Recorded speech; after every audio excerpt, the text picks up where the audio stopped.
আজকে আমরা পিকে দে সরকারের বই থেকে ট্রান্সলেশন এবং প্রেসির যে এক্সারসাইজ পার্টগুলো আছে সেখান থেকে ট্রান্সলেশনের 30 অ্যান্ড 57 এবং প্রেসির 42 অ্যান্ড 50 এই চারটি প্যাসেজ দেখব। চলুন শুরু করি।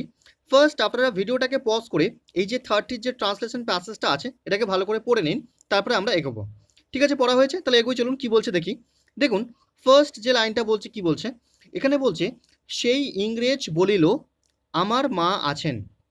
তার মানে সেই ইংরেজ বলিল মানে সেই ইংলিশ মানুষটা বলেছিল, ফার্স্ট ইন্ডিপেন্ডেন্ট লিখতে হবে, আমার মা আছেন। তাহলে এটাকে কিন্তু আপনাকে প্রেজেন্টে লিখতে হবে, যেহেতু এটা ডিরেক্ট স্পিচ এখান থেকে শুরু হচ্ছে, শেষ হবে কিন্তু অনেক পরে গিয়ে। তো আমরা এটাকে কিভাবে করছি দেখুন, সেই ইংরেজ বলিল তার মানে সেই ইংরেজ বলেছিল, তার মানে সেই নির্দিষ্ট করে বলছে, তাই কিন্তু আপনাকে দি ইউজ করতে হবে। কি, দি ইংলিশ ম্যান সেড, মানে সেই ইংলিশ মানুষটি বলেছিল, সেই ইংরেজটি বলেছিল, কি বলেছিল, আমার মা আছেন। তার মানে কি, আই হ্যাভ আ মাদার, মানে আমার মা আছে, আই হ্যাভ আ মাদার। ঠিক আছে, ব্যাপারটা বোঝা গেল? এটা খুবই সহজ একটা সেন্টেন্স। দেখুন পরেরটা কি বলছে, এখানে বলছে আমার মাকে অনেক দিন দেখিনি।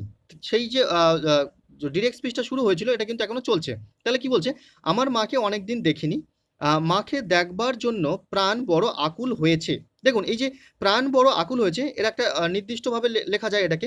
দেখুন এই যে ইয়ান্স, ইয়ান্স মানে কিন্তু আকুল বা ব্যাকুল হওয়া। ঠিক আছে, দেখুন তাহলে কি বলছে, আমার মাকে অনেকদিন দেখেনি, তার মানে কি, দেখিনি, তার মানে আপনাকে এইভাবে লিখতে হবে যে প্রেজেন্ট পারফেক্টে লিখতে হবে কি, আমার মাকে অনেকদিন দেখেনি মানে কি, আমি আমার মাকে অনেকদিন দেখেনি। তাহলে কি, আই হ্যাভেন্ট সিন, মানে আমি দেখিনি, মাই মাদার আমার মাকে, ফর আ লং টাইম মানে অনেক দিনের জন্য বা অনেক দিন, মানে কি আমার মাকে আমি অনেকদিন দেখিনি। ঠিক আছে, ব্যাপারটা ক্লিয়ার হচ্ছে? তারপরে দেখুন, মাকে দেখবার জন্য প্রাণ বড় আকুল হয়েছে, তার মানে কি, দেখুন my heart yarns two C হার, মানে আমার প্রাণ আকুল হয় বা ব্যাকুল হয়, টু সি হার, তাকে দেখবার জন্য। ঠিক আছে, তাহলে কি এই যে মাই হার্ট এখানে কিন্তু থার্ড পার্সন সিঙ্গুলার হিসেবে ইউজ হচ্ছে, সেই জন্যই কিন্তু ভার্বের সঙ্গে এস যোগ হয়েছে। তাহলে কিন্তু এই যে বিষয়টা লিখলাম, মাই হার্টস থেকে যেটা লিখলাম সেটা কিন্তু প্রেজেন্ট ইনডিফিনিটে লিখলাম, এবং উপরে যেটা আছে সেটা কিন্তু কিসে লিখলাম, প্রেজেন্ট পারফেক্টে লিখলাম। ঠিক আছে, তারপর দেখুন কি বলছে, বলিতে বলিতে তাহার চোখ ছলছল করিয়া আসিল। তাহলে ছলছল করে আসলো মানে চোখে জল ভর্তি হয়ে গেল, তাই না? সেটাই এখানে সেইভাবেই কিন্তু লিখতে হয় কি, সাফিউজড ইনটু টিয়ার্স, মানে কি জল ভর্তি হয়ে যাওয়া চোখে। ঠিক আছে, হিজ আইজ সাফিউজড ইনটু টিয়ার্স, কখন, অ্যাজ হি স্পোক, যখন সে বলেছিল। তাহলে এই বিষয়টা কিন্তু আমি ফার্স্ট ইন্ডিফিনিটে লিখলাম। দেখুন হিজ আইজ, তার চোখ, সাবজেক্ট, সাফিউজড মানে ভর্তি হয়ে গিয়েছিল কিসে, ইনটু টিয়ার্স মানে চোখের জলে ভর্তি হয়ে গিয়েছিল, কখন, অ্যাজ হি স্পোক, দেখুন সাবজেক্ট ভার্বের সেকেন্ড ফর্ম, মানে কিন্তু ফার্স্ট ইনডিফিনিটলি যখন তিনি বলেছিলেন সেই সময় তার চোখ কিন্তু জলে ভর্তি হয়ে গিয়েছিল বা ছলছল করিয়া উঠেছিল। ঠিক আছে, তাহলে ব্যাপারটা ক্লিয়ার হলো কি হলো এখানটায়। তাহলে কিন্তু ফার্স্ট যেটা সেটা কিন্তু আমি প্রেজেন্ট পারফেক্টে লিখলাম, তারপরে যেটা সেটা প্রেজেন্ট ইনডিফিনিটে লিখলাম, বাকি দুটো কিসে লিখলাম, ফার্স্ট ইনডিফিনিটে লিখলাম। ঠিক আছে, ব্যাপারটা ক্লিয়ার হলো তাহলে? আচ্ছা, তাহলে পরের যে সেন্টেন্সটা আছে দেখুন কি বলছে এখানে, এখানে বলছে নেপোলিয়ন তৎক্ষণাৎ বলিলেন, মানে নেপোলিয়ন সঙ্গে সঙ্গে বলেছিলেন, কি বলেছিলেন, আচ্ছা মায়ের সঙ্গে তোমার দেখা হবে, আমি দেখা করিয়ে দেব। আমি দেখা করিয়ে দেবো, এখানে আই উইল অ্যারেঞ্জ বা আই শ্যাল অ্যারেঞ্জ এভরিথিং এরকমও লেখা যায়, আমি দেখা করিয়ে দেবো। এটাকে দেখুন কিভাবে করছি, এখানে এইভাবে করলাম। দেখুন Napoleon, Napoleon immediately set, first independent লিখলাম। দেখুন নেপোলিয়ন তৎক্ষণাৎ বলিলেন, কি বলেছিলেন, আচ্ছা, তার মানে ঠিক আছে, ওয়েল, কি, ইউ উইল মিট মাদার, মানে তুমি তোমার মায়ের সঙ্গে দেখা হবে বা তোমার সঙ্গে তোমার মায়ের দেখা হবে, মানে ইউ উইল মিট মাদার, মানে কি তুমি তোমার মায়ের সঙ্গে দেখা করবে, এবং সেইটা আই শ্যাল অ্যারেঞ্জ ইট, এবং আমি সেটা অ্যারেঞ্জ করবো বা আমি দেখা করিয়ে দেবো। ঠিক আছে, তাহলে ব্যাপারটা ক্লিয়ার হচ্ছে? তাহলে কিসে লিখলাম দেখুন, ফার্স্ট যেটা লিখলাম যেটা সেটা হচ্ছে ফার্স্ট ইনডিফিনিটে লিখলাম, তারপরে যে দুটো সেগুলো কিন্তু আমরা ফিউচার ইনডিফিনিটে করলাম। ঠিক আছে, তাহলে ব্যাপারটা ক্লিয়ার হলো কি হলো? আচ্ছা, দেখুন পরের সেন্টেন্সটা কি বলছে, এখানে বলছে যে ছেলে এত সাহসী তার মা না জানি কত মহৎ। এই যে না জানি কত মহৎ, তার মানে এর মধ্যে একটা কিন্তু অ্যাফার্মেটিভ ব্যাপারটা লুকিয়ে আছে, কি তার মাও হতে পারে অনেক মহৎ, তাই না? তাহলে কিন্তু এইভাবেই কিন্তু আপনাকে লেখার চেষ্টা করতে হবে, কি যে ছেলে এত সাহসী তার মাও মহৎ হতে পারে, তাই না? সেইভাবে কিন্তু আমি লিখছি। দেখুন কিভাবে করলাম এটাকে এইভাবে করলাম। দেখুন দি বয় মানে ছেলেটি, হু ইজ সো ব্রেভ মানে যে এতটাই মহৎ, যে এতটাই মহৎ, his mother may be great, তার মাও কিন্তু মহান হতে পারে। দেখুন ডিরেক্ট স্পিচ চলছে সেজন্যই কিন্তু প্রেজেন্টেই লিখছি। ঠিক আছে, ব্যাপারটা ক্লিয়ার হচ্ছে? তাহলে কিন্তু এই যে না জানি কত মহৎ, এই বিষয়টাকে কিন্তু আপনাকে এইভাবে ভাবতে হবে কি, তার মাও হতে পারে খুব মহৎ, ঠিক আছে? তাহলে সেইভাবে কিন্তু লিখলাম কি, his mother may be great. ঠিক আছে, ব্যাপারটা ক্লিয়ার হলো? আচ্ছা, তাহলে কিন্তু এখানে ওই মেয়ের যে মডেল অক্সিলারি ভার্ব সেটাকেই কিন্তু করলাম এবং প্যাসিভে ইউজ করলাম, ঠিক আছে? তাহলে ব্যাপারটা ক্লিয়ার হলো? আচ্ছা, পরের যে সেন্টেন্সটা দেখুন কি বলছে এখানে। এখানে বলছে নেপোলিয়ান তাহাকে একটি মোহর দিলেন, মানে একটি গোল্ড কয়েন দিলেন, মানে দিয়েছিলেন, ফার্স্ট ইনডিফিনাইট, এবং নিজে জাহাজে করে তাকে ইংল্যান্ডে পাঠাইয়া দিয়েছিলেন, তাই তো? তাহলে ফার্স্ট ইনডিফিনাইট লিখতে হবে আপনাকে। দেখুন কিভাবে লিখলাম এটাকে। নেপোলিয়ান, তাহলে নেপোলিয়ান তাহাকে মোহর দিয়েছিলেন, তাহলে সাবজেক্ট হিসেবে আপনি নেপোলিয়ান ইউজ করলেন, তারপরে ভার্বের সেকেন্ড ফর্ম, তারপরে অবজেক্ট দিলেন। অবজেক্ট এখানে দুটো আছে, তাহলে কি Napoleon gave him a gold coin, ঠিক আছে? ক্লিয়ার হলো? তারপরে দেখুন অ্যান্ড এবং সেন্ট হিম, তাহলে নেপোলিয়ান সেন্ট হিম, তাই না? অ্যান্ড সেন্ট হিম, এবং তাকে পাঠিয়ে দিয়েছিল, সেকেন্ড ফর্ম দেখুন, সেকেন্ড ফর্মে লিখলাম and sent him, first indefinite হচ্ছে and sent him to England, এবং তাকে ইংল্যান্ডে পাঠিয়ে দিয়েছিলেন কিসে করে? অন হিজ ওন শিপ, তার নিজের জাহাজে করে, ঠিক আছে? ব্যাপারটা তাহলে ক্লিয়ার হলো? তাহলে কিন্তু ফার্স্ট ইনডিফিনাইটে কিন্তু লিখলাম, ঠিক আছে? ব্যাপারটা ক্লিয়ার হলো? আচ্ছা, তাহলে পরের যে সেন্টেন্সটা দেখুন কি বলছে এখানে। এখানে বলছে দুঃখে পড়িলেও, এখানটা কিন্তু অনেকে লিখতে পারছে না, যেটা আমি লক্ষ্য করলাম কি দেখুন, দুঃখে পড়িলেও সেই মোহরটি সে কখনো ভাঙায় নাই, মানে সেই মোহরটি কখনো ভাঙায় নাই, মানে সেই মোহরটি কখনো বিক্রি করেনি, ঠিক আছে? তারপরে দেখুন নেপোলিয়ানের দয়া মনে রাখিবার জন্য সেই মোহরটি সে চিরদিন কাছে রেখেছিল। দেখুন কিভাবে এটাকে করছে, এটাকে দেখুন কি বলছে, দুঃখে পড়িলেও, দুঃখে পড়িলেও মানে কি তার দুঃখের অবস্থাতেও, তাই না? তার দুঃখের অবস্থাতেও সে সেটাকে কখনো বিক্রি করেনি, তাই না? তারপর সেইভাবেই লিখছি দেখুন। তাহলে কি ইন হিজ মিজারেবল সিচুয়েশন, মানে তার কঠিন সময়েও, তার দুঃখের সময়েও সে কি করেনি? বিক্রি করেনি। তাহলে ফার্স্ট ইনডিফিনিটে লিখতে হবে, যেহেতু কখনো বিক্রি করেনি, তাই আপনাকে নেভার কথাটা ইউজ করলেই বেটার হবে। সেইভাবেই করছি দেখুন, he never sold the gold coin, সে কিন্তু সেই গোল্ড কয়েনটাকে বিক্রি করেনি, তাই নেভার হিসেবে লিখলাম। তাহলে সাবজেক্ট ভার্বের সেকেন্ড ফর্ম হিসেবে লিখলাম, তাহলে পাস্ট ইনডিফিনিট হলো। তারপরে দেখুন হুইচ লিঙ্কারটি আমি যোগ করে দিচ্ছি, দেখুন এই হুইচটা কিন্তু কয়েনকেই কিন্তু রেফার করছে, গোল্ড কয়েনকে। হুইচ হি কেপ্ট, যেটাকে সে রেখে দিয়েছিল, মানে যে গোল্ড কয়েনটাকে সে রেখে দিয়েছিল, first indefinite, which he kept for ever, চিরকালের জন্য রেখে দিয়েছিল, কি করার জন্য? টু রিমেম্বার, টু রিমেম্বার স্মরণ করতে, কি স্মরণ করতে?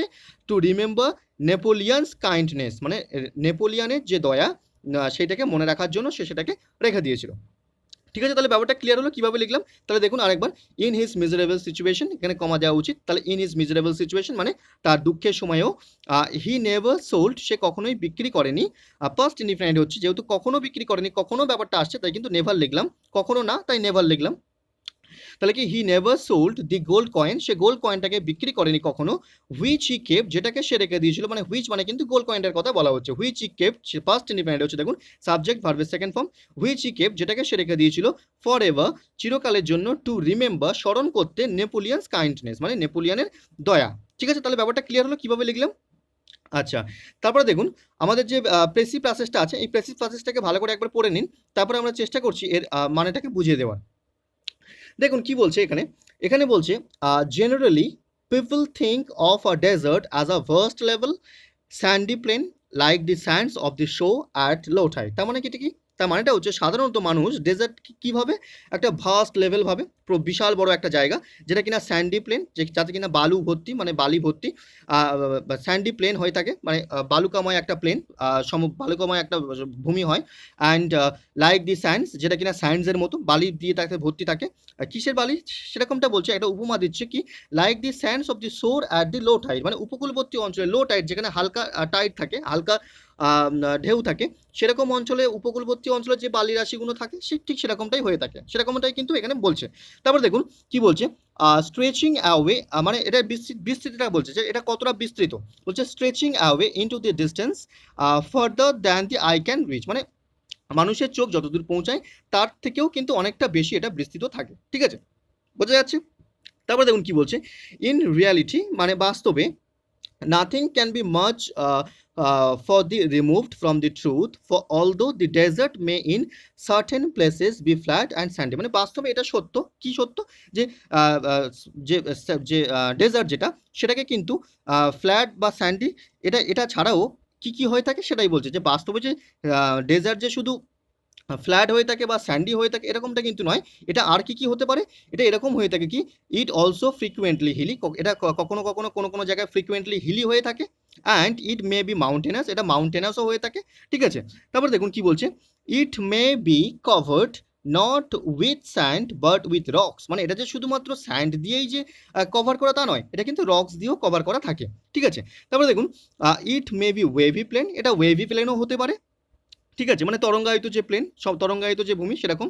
Or it may be a white sea of sand hills, মানে স্যান্ড হিলের হোয়াইট সি, মানে একটা হোয়াইট সি যেমন হয়ে থাকে, বিস্তৃত সি যেমন হয়ে থাকে, ঠিক সেরকমই একটা ডেজার্ট কিন্তু হোয়াইট হয়ে থাকে এবং তাতে কিনা স্যান্ড হিলস ভর্তি থাকতে পারে। ঠিক আছে, তারপরে দেখুন in appearance not unlike the waves of a stormy sea, কিন্তু এর উপস্থিতিটা কেমনটা হয় বলছে, নট আনলাইক মানে একদম অনুরূপ, নট আনলাইক মানে একদম অনুরূপ, কিসের অনুরূপ, স্টর্মি সি যেরকম হয়ে থাকে, মানে ঠিক সেরকমই কিন্তু একটা ডেজার্টের উপস্থিতিও কিন্তু ঠিক সেরকমই হয়ে থাকে।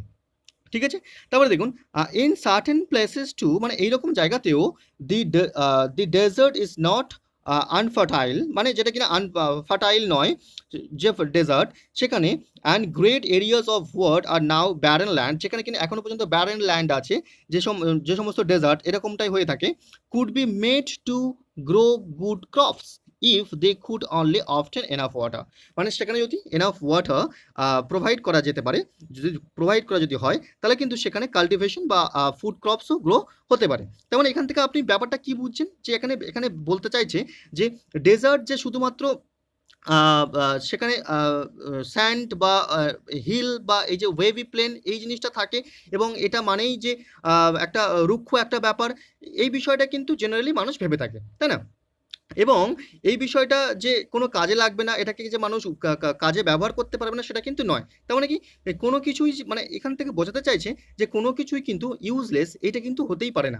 একটা একটা ডেজার্ট যদি ইউজ করা যেতে পারে, তাহলে কোনো কিছুই মানে সব কিছুই ইউজ করা যেতে পারে। একটা ডেজার্ট যার কোনো মানে কাজই নেই, তাকেও যদি মানুষ ইউজ করতে পারে, মানে কি, তাকেও মানুষ ইউজ করতে পারে, তার মানে হচ্ছে কি পৃথিবীতে এমন কিছু নেই যাকে কিনা মানুষ ইউজ করতে পারে না, যার কিনা মানে মূল্য নেই, এরকমটাই কিন্তু ব্যাপারটা বলতে চাইছে। এবং কি দেখুন, মানে বলছে কি সাধারণত কি ডেজার্ট মানে আমরা কি ভেবে থাকি, ডেজার্ট মানে হচ্ছে একটা স্যান্ডি ল্যান্ড যাতে কিনা রকস এবং মাউন্টেন্স এরা এগুলো ফ্রিকোয়েন্টলি ভর্তি থাকে, তাই না? কিন্তু এখানেও যে কাল্টিভেশন করা সম্ভব নির্দিষ্ট প্ল্যানে, মানে নির্দিষ্ট প্ল্যান মাফিক, যদি মানুষ সেটাকে এগোয় তাহলে কিন্তু এখানে কাল্টিভেশনও করা পসিবল, এটাই কিন্তু এখানে বলতে চাইছে। তাহলে এটাকে আপনাকে ভালো করে পড়ার পর একটা ফার্স্ট ভালো করে নিজের মতো একটা টাইটেল দেওয়ার চেষ্টা করবেন। দেখুন কিভাবে আমি টাইটেলটা দিলাম, আমি টাইটেলটা দিলাম কি, নাথিং ইজ ইউজলেস, মানে কোনো কিছুই ইউজলেস নয়, মানে সব কিছুই ব্যবহার করা যেতে পারে। ঠিক আছে, ডেজার্টকে যেহেতু মানুষ এরকমভাবে প্ল্যান করছে ব্যবহার করার, তাই বলছি কি নাথিং ইজ ইউজলেস। ঠিক আছে, ব্যাপারটা ক্লিয়ার হচ্ছে কিভাবে কেন দিলাম এই নাথিং ইজ ইউজলেসটা। আচ্ছা, তারপরে দেখুন কিভাবে লিখছি এটাকে, এটাকে এইভাবে লিখলাম। দেখুন কি বলছে এখানে, এখানে বলছে জেনারেলি সাধারণত আর ডেজার্ট ইজ কনসিডার্ড, একটা ডেজার্টকে কনসিডার করা হয় কি হিসেবে, অ্যাজ দি স্যান্ডি ল্যান্ড, মানে একটা স্যান্ডি ল্যান্ড হিসেবে, frequently কনসিস্টেড with the rocks and mountains, তাতে ফ্রিকুয়েন্টলি ভর্তি থাকে কি রক্স মাউন্টেন এগুলো কিন্তু ভর্তি থাকে। বাট কিন্তু দি কাল্টিভেশন মে বি প্রসেসড, সেখানে কাল্টিভেশনও করা যেতে পারে। কিভাবে cultivation may be processed here, এখানে করা যেতে পারে ইউজিং প্রপার প্ল্যান্স, মানে প্রপার প্ল্যান মাফিক কিন্তু এখানে কাল্টিভেশনও করা যেতে পারে। ঠিক আছে, তাহলে ব্যাপারটা ক্লিয়ার হচ্ছে কিভাবে করছি এটাকে। তাহলে আপনাকে ফার্স্ট ভালো করে পড়তে হবে, পড়ার পর আপনি যখন মানেটা বুঝতে পারছেন তখনই কিন্তু ভালো করে একটা একটা টাইটেল দেওয়ার চেষ্টা করুন। তারপরেই পুরো বিষয়টাকে নিজের ব্রেন ম্যাপে সাজিয়ে, সেই ম্যাপ থেকে আপনি ধীরে ধীরে নিজের মতো করে এটাকে সাজিয়ে আপনি উপস্থাপন করুন যে কীভাবে করবেন। ঠিক আছে, তাহলে ব্যাপারটা ক্লিয়ার হলো। আচ্ছা, এরপরে আমাদের যে ট্রান্সলেশনের যে প্যাসেজটা আছে সেটা একবার দেখব। দেখুন ফার্স্ট আপনার ভিডিওটাকে পজ করে এটাকে ভালো করে পড়ে নিন, তারপরে আমরা এগোবো। ঠিক আছে, পড়া হয়েছে, তাহলে এগোই। দেখুন কি বলছে, এখানে বলছে একদিন সন্ধ্যার পর হরলাল অফিস হইতে ফিরিয়া দেখিল, তাহলে অফিস হইতে ফিরিয়া দেখিল, আপনি এটাকে দুভাবে কিন্তু করতে পারেন। আপনি যদি কম্পাউন্ডে মনে করেন করবেন তো করতে পারেন, আপনাকে অ্যান্ড দিয়ে যুক্ত করতে হবে যে একদিন হরলাল অফিস থেকে ফিরেছিল এবং তাহার পর দেখেছিল, তো এইভাবে করতে পারেন। বা আপনি যদি পার্টিসিপেল করে করছেন তাহলেও কিন্তু ওইভাবে হবে কি, ফেরার পর দেখলো যে ফিরিয়া দেখলো, এইভাবেও কিন্তু আপনি করতে পারেন কি রিটার্নিং হোম, এইভাবেও কিন্তু করা যায়। ঠিক আছে, দেখুন কিভাবে করছে এটাকে এই পর্যন্ত দেখুন। ফার্স্ট কি বলছে, ওয়ান ইভিনিং মানে একদিন সন্ধ্যাবেলা বা একদিন সন্ধ্যার পর, ওয়ান ইভিনিং মানে একদিন সন্ধ্যাবেলার কথাটাই বলা হচ্ছে কি Harlal returned from the office, মানে হরলাল অফিস থেকে ফিরেছিলেন, কম্পাউন্ডে করছি, অ্যান্ড স এবং দেখেছিলেন যে সামওয়ান ওয়াজ সিটিং, কেউ বসেছিল in a dark room on ground floor, মানে ডার্ক রুমে, গ্রাউন্ড ফ্লোরে, একতলার ঘরে ডার্ক রুমে কেউ বসেছিল। তাহলে এটাকে আমি কিন্তু কম্পাউন্ডে করলাম এবং দেখুন পাস্ট ইনডিফিনাইট কিন্তু ইউজ করলাম প্রথমের দিকে, তারপরে এই সামওয়ান ওয়াজ সিটিং এখানে কিন্তু পাস্ট কন্টিনিউয়াস ইউজ করলাম, ঠিক আছে। এবার যদি আপনি মনে করেন যে আমি পার্টিসিপেল ইউজ করে করব, তাহলে কিন্তু আপনাকে এরমভাবে করতে হবে কি, one evening returning from the office Harlal saw, এইভাবে কিন্তু আপনাকে করতে হবে, ঠিক আছে। তাহলে কি, one evening returning from the office Harlal saw that someone was sitting in a dark room on ground floor, ঠিক আছে। ব্যাপারটা তাহলে ক্লিয়ার হলো কীভাবে করলাম। আচ্ছা, তাহলে আমরা পরের যে সেন্টেন্সটা আছে দেখবো, দেখুন কীভাবে এটাকে করা হচ্ছে। এখানে বলছে সেখানে সেখানে যে কোনো লোক আছে তা লক্ষ্য না করিয়াই সে বোধহয় উপরে উঠিয়া যাইতো। এই সেন্টেন্সটা কিন্তু সবাই ঠিকঠাক করতে পারছে না। দেখুন এখানে একটা গ্রামারের ইউজ করতে হবে যে মাইট হ্যাভ, মানে মাইট হ্যাভ যে মডেল অক্সিলারি ভার্বটা আছে সেটা কিন্তু ইউজ করতে হবে। তাহলে মাইট হ্যাভ ব্যাপারটা কি একটু বলি। এই মাইট হ্যাভ যে ব্যাপারটা, এটা কি এক্সপ্রেস করে, এটা এক্সপ্রেস করে যে একটা অপিনিয়ন যেটা কিনা আর্লিয়ার পাস্টে ঘটেছে এমন সিচুয়েশনের একটা ওপিনিয়নটা যদি থাকে এর মধ্যে, তাহলে কিন্তু আপনাকে মাইট হ্যাভটা ইউজ করতে হবে। দেখুন এখানে কিন্তু ওপিনিয়ন বোঝাচ্ছে যে কি তিনি প্রায় চলে যাচ্ছিলেন বা তিনি বোধহয় উঠিয়া যাইতো না দেখেই, তাহলে এটা ওপিনিয়ন বোঝাচ্ছে এবং সেটা পাস্ট আর্লিয়ার, তাই না, পাস্ট আর্লিয়ার একটা সিচুয়েশনের ওপিনিয়ন, তাহলে কিন্তু আপনাকে মাইট হ্যাভটাকে ইউজ করাটা এখানে কিন্তু সব থেকে বেটার। দেখুন সেইভাবে কিন্তু আমি করছি এখানে মাইট হ্যাভ ইউজ করে। দেখুন কি, হি মাইট হ্যাভ গান, তিনি হয়তো উঠেই যেতেন, কি হি মাইট হ্যাভ গান, তিনি হয়তো চলেই যেতেন টু আপস্টেয়ার্স, মানে সিঁড়ি দিয়ে উঠে চলে যেতেন, উইদাউট নোটিসিং দ্যাট সামওয়ান ওয়াজ দেয়ার, মানে উইদাউট নোটিসিং মানে না লক্ষ্য করেই যে সামওয়ান ওয়াজ দেয়ার মানে সেখানে কেউ ছিল, ঠিক আছে। তাহলে ব্যাপারটা কি, মানে এখানে ব্যাপারটা মাইট হ্যাভের যে বিষয়টা সেটা ক্লিয়ার হচ্ছে কিভাবে হচ্ছে এখানে। তাহলে কিন্তু মাইট হ্যাভ মানে কি, মাইট হ্যাভ মানে হচ্ছে, মাইট হ্যাভ কি এক্সপ্রেস করে, মাইট হ্যাভ এক্সপ্রেস করে যে একটা ওপিনিয়ন যেটা কিন্তু আর্লিয়ার পাস্ট সিচুয়েশনে ঘটেছে, এরকম একটা ওপিনিয়ন এখানে বোঝাচ্ছে যে তিনি হয়তো বোধহয় উঠে চলে যেতেন। তাহলে এই যে ওপিনিয়নটা বোঝাচ্ছে পাস্টের, আর্লিয়ার পাস্ট, তাই কিন্তু আপনাকে মাইট হ্যাভ ইউজ করতে হবে। তাহলে কি, হি মাইট হ্যাভ গান, যেহেতু এখানে হ্যাভ ইউজ হয়েছে তাই আপনাকে ভার্বের থার্ড ফর্ম ইউজ করতে হবে। তাহলে কি, হি মাইট হ্যাভ গান, তিনি হয়তো মানে he might have gone to upstairs, মানে তিনি হয়তো সিঁড়ি দিয়ে উঠে চলেই যেতেন, কিভাবে, উইথাউট নোটিসিং দ্যাট, এটা না দেখে যে সামওয়ান ওয়াজ দেয়ার, মানে কেউ সেখানে ছিল এটা না দেখেই হয়তো তিনি সিঁড়িতে উঠে চলে যেতেন, ঠিক আছে। তাহলে ব্যাপারটা ক্লিয়ার হলো কীভাবে করলাম। আচ্ছা, তাহলে আমরা পরের সেন্টেন্সটা দেখবো, দেখুন কী বলছে এখানে। এখানে বলছে, দেখুন বলছে কিন্তু দরজায় ঢুকিয়াই দেখিল, এই দরজায় ঢুকিয়াই মানে কি, দরজা দিয়ে ঢুকে দেখলো, ঠিক আছে, দরজার মতো তো আর ঢুকতে পারে না, তাহলে কি দরজা দিয়ে ঢুকে দেখলো। তাহলে কিন্তু দরজায় ঢুকিয়াই দেখিল এসেন্সের গন্ধে আকাশপূর্ণ, তাহলে দরজায় ঢুকিয়াই দেখিল, তার মানে আপনি দুভাবে এখানে করতে পারেন যে তিনি দরজার মধ্য দিয়ে ভিতরে প্রবেশ করেছিলেন এবং দেখেছিলেন, বা আপনি পার্টিসিপেল হিসেবেও কিন্তু করতে পারেন। দেখুন কিভাবে আমি এটাকে করলাম। আপনি যদি এটাকে এভাবে করতে চান যে তিনি যখন দরজায় ঢুকেছিলেন তখনই দেখেছিলেন, মানে যেই কিনা সেই কিনা, তাহলে ব্যাপারটা কিন্তু এখান থেকে এইভাবেই কিন্তু করা যেতে পারে। দেখুন অ্যাজ সুন অ্যাজ, এই যে ব্যাপারটা মানে কি, যেই কিনা তিনি ঢুকলেন সেই কিনা তিনি দেখলেন, তাহলে কি, বাট কিন্তু অ্যাজ সুন অ্যাজ, অনেকে ওই পার্টিসিপেল হিসেবে করেছে, অনেকে আবার কম্পাউন্ড হিসেবে করেছে, কিন্তু আমি এইভাবে করলাম। দেখুন কিভাবে করলাম, অ্যাজ সুন অ্যাজ ইউজ করলাম, কি অ্যাজ সুন অ্যাজ মানে যেই কিনা হি এন্টার্ড থ্রু দি ডোর, মানে সে দরজার মধ্য দিয়ে প্রবেশ করলো, দরজা দিয়ে প্রবেশ করলো, তারপরে দেখুন কমা দিলাম, মানে তখনই হি স, মানে তিনি দেখেছিলেন, পাস্ট ইনডিফিনাইট, হি স, এখানেও কিন্তু পাস্ট ইনডিফিনাইট, হি স, তিনি দেখেছিলেন যে the sky was full of the smell of essence, মানে কি স্কাইটা মানে আকাশ পূর্ণ ছিল বা অ্যাটমসফিয়ার পূর্ণ ছিল, সেটা কিসের, এসেন্সের গন্ধে। তার মানে কিন্তু অ্যাজ সুন অ্যাজ কথাটা কিন্তু ইউজ করলে কিন্তু এখানে বেটার হবে, ঠিক আছে। তাহলে কিনা ব্যাপারটা বোঝা গেল কি হলো। আচ্ছা, আপনি যদি পার্টিসিপেল করে যারা করেছেন তারাও ঠিক করেছেন, বা কম্পাউন্ড করে করলেও হবে, কিন্তু এখানে যে বিষয়টা আসছে যে কিন্তু তিনি দরজায় যখন ঢুকিলেন তখনই এসেন্সের গন্ধ পেলেন, তাহলে এই যে যখন তখন মানে যেই কিনা সেই কিনা ব্যাপারটা আসছে, তাই আমি কিন্তু অ্যাজ সুন অ্যাজ কথাটাকে ইউজ করলাম, ঠিক আছে। ব্যাপারটা ক্লিয়ার হলো তাহলে কি বললাম। আচ্ছা, পরের সেন্টেন্সে দেখুন কি বলছে। এখানে বলছে হরলাল ঘরে প্রবেশ করিয়া জিজ্ঞাসা করিল, কে মশাই, মানে মানে কি, হরলাল ঘরে প্রবেশ করিয়া জিজ্ঞাসা করিল, তার মানে দেখুন আপনাকে এখানে পার্টিসিপেল করে করাটা বেটার হয়, অনেক সময় আবার আপনি কম্পাউন্ডেও করতে পারেন। দেখুন Harlal entered into the room, মানে হরলাল রুমের মধ্যে প্রবেশ করেছিল, অ্যান্ড আস্কড, এবং জিজ্ঞাসা করেছিল, বা আপনি এরকমও লিখতে পারতেন যে entering into the room Harlal asked, এভাবে কিন্তু করলে পার্টিসিপেল করলেও হলো, ঠিক আছে। কে মশাই মানে কি, হু ইজ দিস, কে মশাই মানে হু ইজ দিস, ঠিক আছে, ব্যাপারটা ক্লিয়ার হচ্ছে। তাহলে এখানে আমি কিন্তু কম্পাউন্ড করে করলাম কি, Harlal entered into the room past indefinite and asked, এবং জিজ্ঞাসা করলেন পাস্ট ইনডিফিনাইট, ঠিক আছে। কিন্তু আপনি যদি পার্টিসিপেল করতেন তাহলে কি হতো, entering into the room Harlal asked comma দিয়ে তারপর যা আছে সেরকমভাবেই কিন্তু লিখতে হবে, ঠিক আছে। তাহলে ব্যাপারটা ক্লিয়ার হচ্ছে কি হলো। আচ্ছা, তারপরে দেখুন কি বলছে, এখানে বলছে বেনু বলিয়া উঠিল মাস্টার মশাই আমি, তার মানে কি বেনু বলিয়া উঠিল মানে কি বেনু এক্সক্লেম করলো, তাই না। তা সেইভাবে লিখছি দেখুন, বেনু বলিয়া উঠিল তার মানে কি বেনু এক্সক্লেমড, তাই না, বেনু এক্সক্লেমড মানে বেনু বলিয়া উঠিল বা বেনু সজোরে বললো, এক্সক্লেমড করলো, কি করলো, যে কি মাস্টার মশাই আমি, তার মানে কি মাস্টার আই অ্যাম, ঠিক আছে, ব্যাপারটা ক্লিয়ার হচ্ছে কি হলো। আচ্ছা, তারপরে দেখুন পরের সেন্টেন্সটা কি বলছে, এখানে বলছে হরলাল কহিল এ কি ব্যাপার কখন আসিয়াছো, মানে হরলাল জিজ্ঞাসা করলো, তাই না, তাহলে কি হরলাল আস্কড পাস্ট ইনডিফিনিট লিখতে হবে, এ কি ব্যাপার কখন আসিয়াছো, তাহলে কিন্তু এটাকে আপনাকে প্রেজেন্টেই লিখতে হবে। দেখুন কিন্তু এই যে প্রথম যেটা আছে সেটা কিন্তু পাস্ট ইনডিফিনিট লিখতে হবে। দেখুন কিভাবে লিখছে এটাকে, কি হচ্ছে দেখুন, হরলাল কহিল মানে হরলাল আস্কড, তাই না। এবার দেখুন এ কি ব্যাপার, তার মানে কি হোয়াটস দি ম্যাটার, মানে হোয়াট ইজ দি ম্যাটার মানে কি ব্যাপার।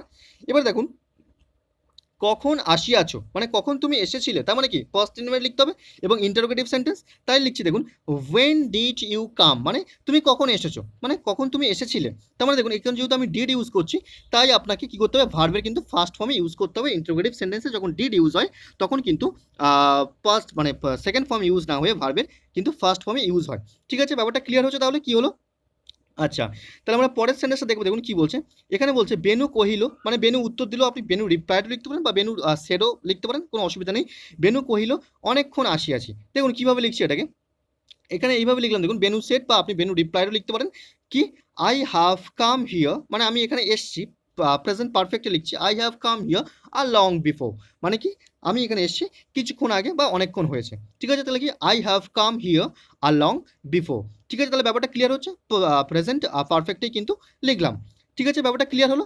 আচ্ছা, এই বিষয়গুলো খুবই একটা সহজ ব্যাপার। দেখুন পরের সেন্টেন্সটা কি বলছে, এখানে বলছে এই সেন্টেন্সটা কিন্তু সবাই ভুল করছেন, ঠিকঠাক করতে পারছেন। দেখুন কিভাবে করেছি এটাকে আমি, এখানে বলছে আপনি যে এত দেরি করিয়া অফিস হইতে ফেরেন তাহা তো আমি জানিতাম না, তাহলে আমি জানিতাম না, তাহলে আই ডিড নট নো মানে পাস্ট ইনডিফিনাইট হবে, আর বাকিটা কিন্তু কিভাবে লিখতে হবে প্রেজেন্টে লিখতে হবে। দেখুন কিভাবে এটাকে করছি, দেখুন কিভাবে লিখলাম এটাকে, এই যে I did not know that মানে আমি জানতাম না যে ইউ ইউজুয়ালি রিটার্ন মানে আপনি সাধারণত ফেরেন ফ্রম অফিস সো লেট এত দেরি করে আপনি সাধারণত অফিস থেকে ফেরেন, এটা কিন্তু আমি জানতাম না, ঠিক আছে। তাহলে এই যে বিষয়টা এই যে ইউ ইউজুয়ালি রিটার্ন থেকে এটা কিন্তু আমি প্রেজেন্ট ইনডিফিনাইটে লিখছি, কিন্তু প্রথমের দিকে যেটা লিখলাম সেটা কিন্তু আমি কি করলাম পাস্ট ইনডিফিনাইটে লিখলাম। যদি আপনি ভালো করে সেন্টেন্সটা পড়ে থাকেন তাহলে কিন্তু আপনি সেন্সটা কিন্তু বুঝতে পারবেন যে কেন এটাকে করছি, ঠিক আছে। তাহলে ব্যাপারটা ক্লিয়ার হলো।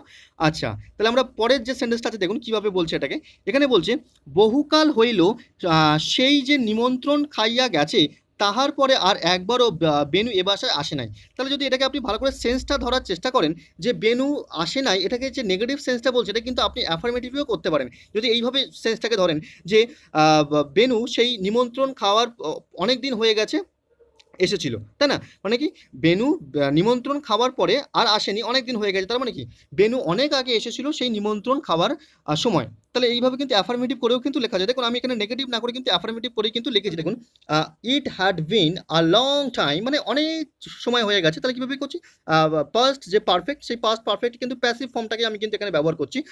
সিন্স বেনু কেম মানে since Benu came to our হাউসও লিখতে পারেন আপনি, সিন্স বেনু কেম মানে বেনু এসেছিলেন টু আওয়ার হাউসও লিখতে পারেন বা টু দিস হাউস লিখলাম আমি এখানে।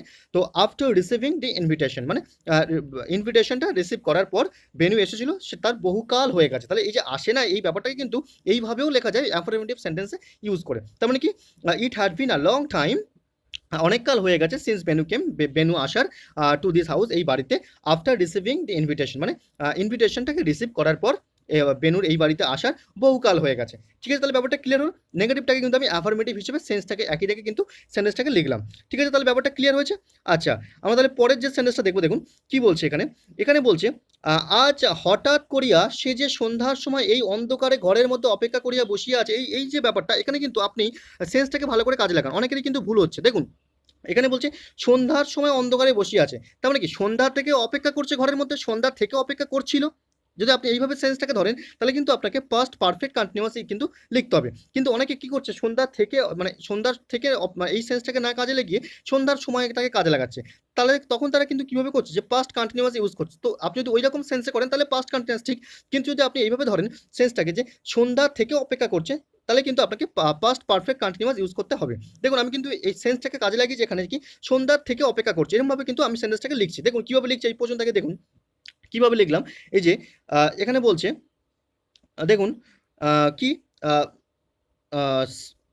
শি অর হি মানে আপনি বেনুর যে জেন্ডারটা সেটা ঠিক করবেন।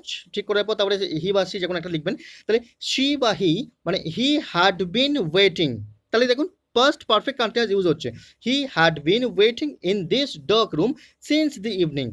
এইটা দেখে এটা কি হলো, সাডেনলি হরলালস মাইন্ড বিকেম অ্যাংসিয়াস, মানে হঠাৎ করে হরলালের মাইন্ড মানে হরলাল কি হলো উদ্বিগ্ন হয়ে গেল অ্যাট দি ফ্যাক্ট দ্যাট, এইটা দেখে যে এই ঘটনায় যে কি সেই ঘটনা, সেই ঘটনাটা হচ্ছে এটাই যে he or she had been waiting, সে অপেক্ষা করছিল ইন দিস ডার্ক রুম, এই ডার্ক রুমে সিন্স দি ইভিনিং মানে সন্ধ্যা থেকে।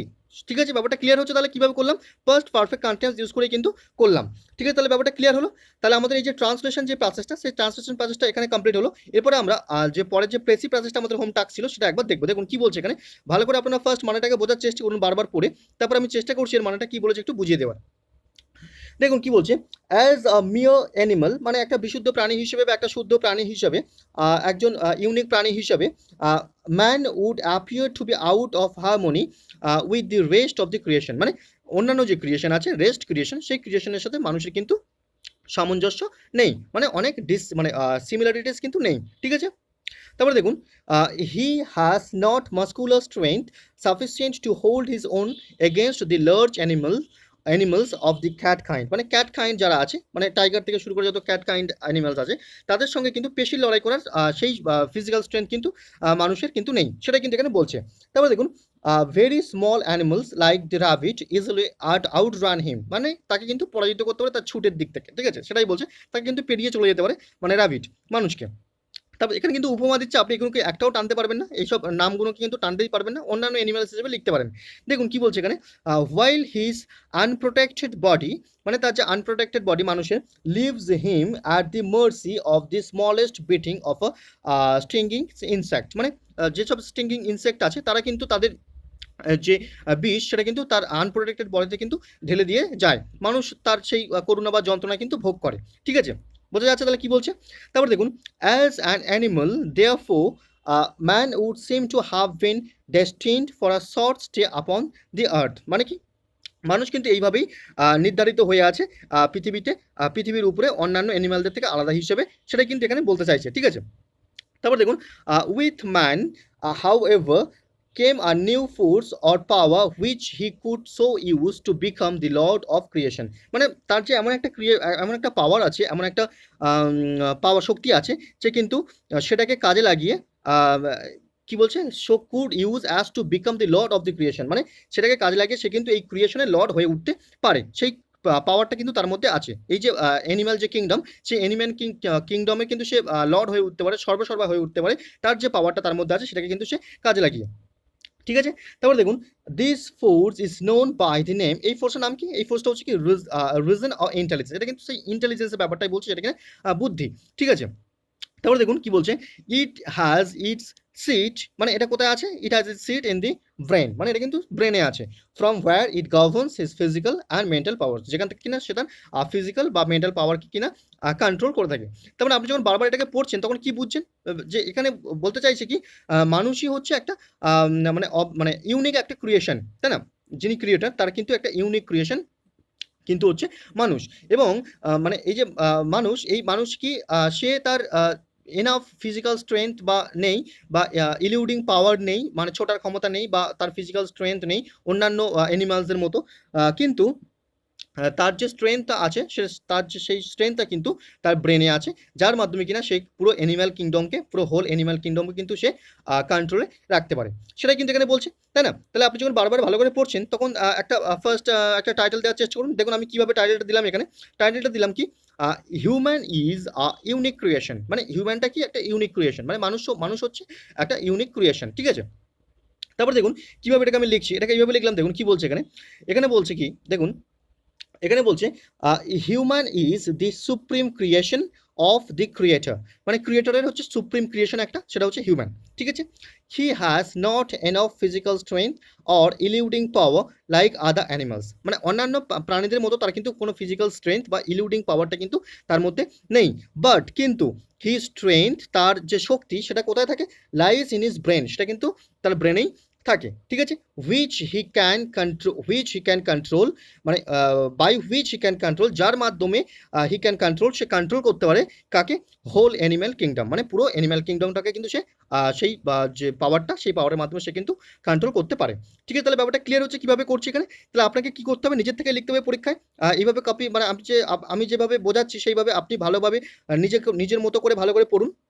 পড়ার পরে তারপরে আপনি ফার্স্ট একটা ব্রেন ম্যাপ তৈরি করবেন, সেই ব্রেন ম্যাপ অনুযায়ী আপনি একটা ভালো করে যে টাইটেল, সেই টাইটেলটা দেবেন এবং তারপরে নিজের ভাষায় গুছিয়ে সুন্দর করে একটা আনসারটা লেখার চেষ্টা করবেন, ঠিক আছে। তাহলে ব্যাপারটা ক্লিয়ার হচ্ছে কীভাবে করলাম। আচ্ছা, তো আপনারা তো ভিডিও দেখছেন, ভিডিও দেখার পরে কিন্তু লাইক করছেন না, আমরা টার্গেট রাখছি 100 লাইকের, আশা করছি করেই দেবেন অবশ্যই। তো আপনাদের যদি মনে হয় যে আপনারা আমাদের চ্যানেল থেকে প্রচুর পরিমাণে সাহায্য পাচ্ছেন, তাহলে আমাদের চ্যানেলটাকে সাবস্ক্রাইব করে অবশ্যই পাশে থাকবেন। সাথে সাথে ভিডিওটাকে 100 লাইকের টার্গেট রেখেছি, সেটা করে দেবেন এবং প্রচুর মাত্রায় বন্ধুদের সঙ্গে ভিডিওটাকে শেয়ার করবেন, যাতে কিনা আরও অনেক স্টুডেন্ট এর সাথে যুক্ত হতে পারে। তাহলে কিনা আমরা আরও এত এফোর্টস দিয়ে ভিডিও বানানোর আরও উৎসাহ পেয়ে থাকবো, ঠিক আছে। তাহলে আজকে ভিডিওটা এখানেই শেষ করলাম, পরবর্তী ভিডিওতে দেখা হচ্ছে, ধন্যবাদ।